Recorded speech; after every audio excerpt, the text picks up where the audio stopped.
ಸ್ವಾಗತ ಕನ್ನಡ ಸುದ್ದಿ ವಿಶ್ವ ಟಿವಿಗೆ ಪ್ಲೀಸ್ ಸಬ್ಸ್ಕ್ರೈಬ್ ಆಗಿ ನನ್ನ ಚಾನೆಲ್ ಲೈಕ್ ಮಾಡಿ ಶೇರ್ ಮಾಡಿ ಸಬ್ಸ್ಕ್ರೈಬ್ ಹೆಚ್ಚಿನ ಮಾಹಿತಿಗಾಗಿ. ಶಿವಣ್ಣನ ಪ್ರಚಾರವೂ ಮತವಾಗಲಿಲ್ಲ, ದುನಿಯಾ ವಿಜಯ್ ಬಂದ್ರೂ ಗೆಲ್ಲಲಾಗಲಿಲ್ಲ, ಗೀತಾ ಶಿವರಾಜ್ ಕುಮಾರ್ ಸೋಲಿನ ಕತೆ. ಕರುನಾಡ ಚಕ್ರವರ್ತಿ, ಸೆಂಚುರಿ ಸ್ಟಾರ್ ಶಿವರಾಜ್ ಕುಮಾರ್ ಶಿವಮೊಗ್ಗದಲ್ಲಿ ಅವಿರತವಾಗಿ ಪತ್ನಿ ಗೀತಾ ಶಿವರಾಜ್ ಕುಮಾರ್ ಪರ ಪ್ರಚಾರ ನಡೆಸಿದರೂ ಗೀತಕ್ಕ ಗೆಲುವು ಪಡೆಯಲಿಲ್ಲ. ಗೀತಾ ಶಿವರಾಜ್ ಕುಮಾರ್ ಸೋಲಿಗೆ ಅನೇಕ ಕಾರಣಗಳಿವೆ. ಬೆಂಗಳೂರು, ಸ್ಯಾಂಡಲ್ವುಡ್ನ ಸೆಂಚುರಿ ಸ್ಟಾರ್ ಶಿವರಾಜ್ ಕುಮಾರ್ ಚುನಾವಣೆ ಸಮಯದಲ್ಲಿ ಬಹುಸಮಯ ಶಿವಮೊಗ್ಗದಲ್ಲಿ ಕಾಲ ಕಳೆದಿದ್ದರು. ತಮ್ಮ ಪತ್ನಿ ಗೀತಾ ಪರವಾಗಿ ಪ್ರಚಾರ ಮಾಡಿದ್ದರು. ಸ್ಯಾಂಡಲ್ವುಡ್ನ ಇನ್ನೊಬ್ಬ ನಟ ದುನಿಯಾ ವಿಜಯ್ ಕೂಡ ಮತ ಪ್ರಚಾರ ಕಾರ್ಯಕ್ರಮಗಳಲ್ಲಿ ಭಾಗಿಯಾಗಿ, ಗೀತಕ್ಕನಿಗೆ ಮತ ನೀಡಿ ಎಂದಿದ್ದರು. ಆದರೆ, ಶಿವಮೊಗ್ಗದ ಜನತೆ ಕರುನಾಡ ಸೆಂಚುರಿ ಸ್ಟಾರ್ ಶಿವಣ್ಣನ ಪತ್ನಿಯ ಕೈಹಿಡಿಯಲಿಲ್ಲ. ಸ್ಯಾಂಡಲ್ವುಡ್ನ ಸ್ಟಾರ್ ಪ್ರಚಾರವು ಲೋಕಸಭಾ ಚುನಾವಣೆಯ ಶಿವಮೊಗ್ಗ ಕ್ಷೇತ್ರದಲ್ಲಿ ಪ್ರಯೋಜನಕ್ಕೆ ಬರಲಿಲ್ಲ. ಹೆಣ್ಣು ಮಕ್ಕಳೇ ಸ್ಟ್ರಾಂಗ್ ಗುರು. ಈ ಬಾರಿ ಗೀತಾ ಶಿವರಾಜ್ ಕುಮಾರ್ ಭರ್ಜರಿ ಪ್ರಚಾರ ಕೈಗೊಂಡಿದ್ದರು. ಸಚಿವ ಮಧು ಬಂಗಾರಪ್ಪ, ಶಾಸಕರಾದ ಬೇಳೂರು ಗೋಪಾಲಕೃಷ್ಣ, ಮಂಜುನಾಥ್ ಭಂಡಾರಿ ಮುಂತಾದವರು ಗೀತಕ್ಕನಿಗೆ ಬೆಂಬಲ ನೀಡಿದ್ದರು. ಎಲ್ಲಕ್ಕಿಂತ ಪ್ರಮುಖವಾಗಿ ಪ್ಯಾನ್ ಇಂಡಿಯಾದ ಮೆಚ್ಚಿನ ನಟ ಶಿವರಾಜ್ ಕುಮಾರ್ ಶಿವಮೊಗ್ಗದಲ್ಲಿ ಸಾಕಷ್ಟು ಸಮಯ ಕಳೆದರು. ಬಹಿರಂಗ ಸಭೆಗಳಲ್ಲಿ ಗೀತಾ ಶಿವರಾಜ್ ಕುಮಾರ್ಗೆ ಮತ ಚಲಾಯಿಸಿ ಎಂದಿದ್ದರು.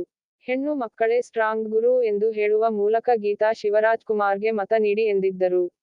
ಆದರೆ, ಅದ್ಯಾವುದೂ ವರ್ಕೌಟ್ ಆಗಲಿಲ್ಲ. ನಾನೇ ಗ್ಯಾರಂಟಿ ಎಂದಿದ್ದರು ಶಿವಣ್ಣ. ಗೀತಾ ಗೆಲುವು ಪಡೆದರೆ ಶಿವಮೊಗ್ಗದಲ್ಲಿ ನಾನು ಕೆಲಸ ಮಾಡುತ್ತೇನೆ. ನನ್ನ ಹೆಂಡತಿ ಈ ಕ್ಷೇತ್ರದಲ್ಲಿ ಅಭಿವೃದ್ಧಿ ಕಾರ್ಯ ಮಾಡಲು ನಾನೇ ಗ್ಯಾರಂಟಿ ಎಂದಿದ್ದರು. ಗೀತಾ ಹೊರಗಿನವರಲ್ಲ, ಇಲ್ಲೇ ಹುಟ್ಟಿ ಬೆಳೆದದ್ದು. ಇಲ್ಲಿಯೇ ಹುಟ್ಟಿದ ಕಾರಣ ಅವರ ಮನೆಯೂ ಇದೇ ಆಗಿರುತ್ತದೆ. ಶಿವಮೊಗ್ಗದಲ್ಲಿ ಸ್ಪರ್ಧಿಸಿರುವ ಗೀತಾರ ಮನೆ ಎಲ್ಲಿದೆ ಎಂದು ಎಲ್ಲರೂ ಕೇಳುತ್ತಿದ್ದಾರೆ. ಗೀತಾ ಇಲ್ಲಿಯವರೇ, ಹೊರಗಿನವರಲ್ಲ ಎಂದು ಶಿವಣ್ಣ ಹೇಳಿದ್ದರು. ಫಲಿತಾಂಶ ಏನಾಯಿತು? ಇದೀಗ ಲೋಕಸಭಾ ಚುನಾವಣೆಯ ಶಿವಮೊಗ್ಗ ಕ್ಷೇತ್ರದ ಫಲಿತಾಂಶ ಬಂದಿದೆ. ಬಿಎಸ್ ಯಡಿಯೂರಪ್ಪ ಪುತ್ರ ಬಿ. ವೈ. ರಾಘವೇಂದ್ರ ಗೆಲುವು ಪಡೆದಿದ್ದಾರೆ.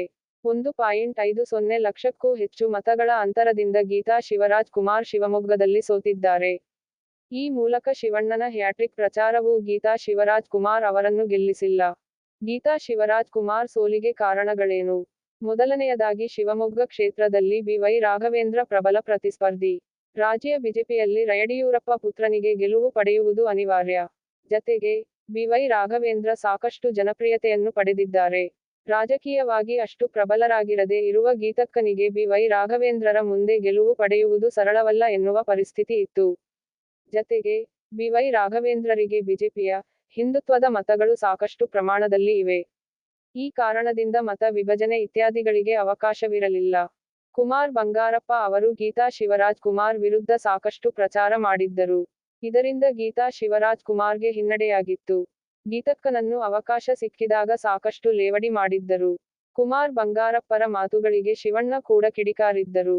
ರಾಜಕೀಯವಾಗಿ ಸಾಕಷ್ಟು ಅನುಭವ ಇಲ್ಲದೆ ಇರುವುದು, ಇವರು ಗೆದ್ದ ಬಳಿಕ ಇಲ್ಲಿ ಇರುತ್ತಾರಾ ಎಂಬ ಸಂದೇಹ ಕೆಲವು ಮತದಾರರಲ್ಲಿ ಇದ್ದದ್ದು ಸೇರಿದಂತೆ ಹಲವು ಕಾರಣಗಳಿಂದ ಗೀತಾ ಶಿವರಾಜ್ ಕುಮಾರ್ ಅವರನ್ನು ಶಿವಮೊಗ್ಗದ ಮತದಾರರು ಕೈ ಹಿಡಿಯಲಿಲ್ಲ.